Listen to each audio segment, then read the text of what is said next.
אני שי אביטן, נשוי +4, גר בחדרה ואוהב את חדרה. אם אתה מגיע לחדרה, יש סיכוי שאתה קונה בית חדש, אתה יכול לקנות בית בקרבה לים, אתה יכול לקנות בית באחת השכונות הירוקות של חדרה.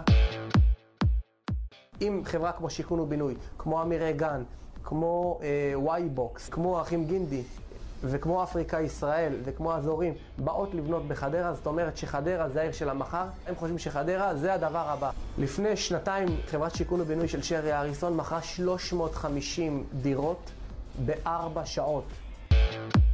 יש לנו פה תחנת רכבת שמגיעה לכל מקום בארץ. יש לנו אוטובוסים, אנחנו גרים בין כביש 2 לכביש 4, 30 דקות מתל אביב, 30 דקות מחיפה. זאת אומרת שאפשר לגור בחדרה ולהתפרנס בתל אביב ולהתפרנס בחיפה. יש לנו אנשים בחדרה שקנו בחדרה ועובדים ברחובות. חדרה מוקפת ב3 טבעות של טבע. הסיסמה של חדרה זה עיר עם טבע משלה. יש לכם פה חורשות, יש נחל אלכסנדר, יש את פארק יער חדרה, יש את נחל חדרה. אתה בעצם גר בעיר וחי בטבע.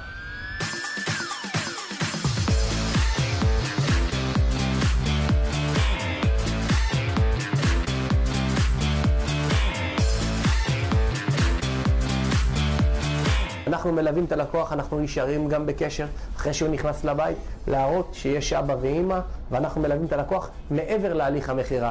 אנחנו גם עוזרים מעבר לזה, לקוחות מבחוץ, רישום לגנים, בתי ספר, סיורים להכרת הסביבה. אנחנו מנגישים ומחברים אותו לקהילה.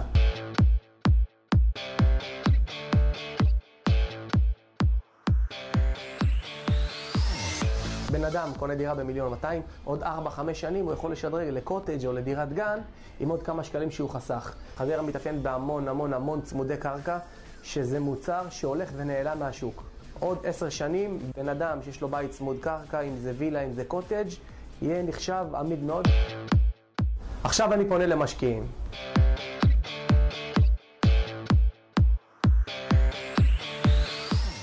פה בחדרה אתה יחסית בסכומים מאוד נמוכים, מ-700 עד 1,000,000 שקל, יכול למצוא נכסים שמניבים 5-6% תשואה מסחירות בלבד. אני לא מדבר עדיין על ערך הדירה שעולה עם הזמן.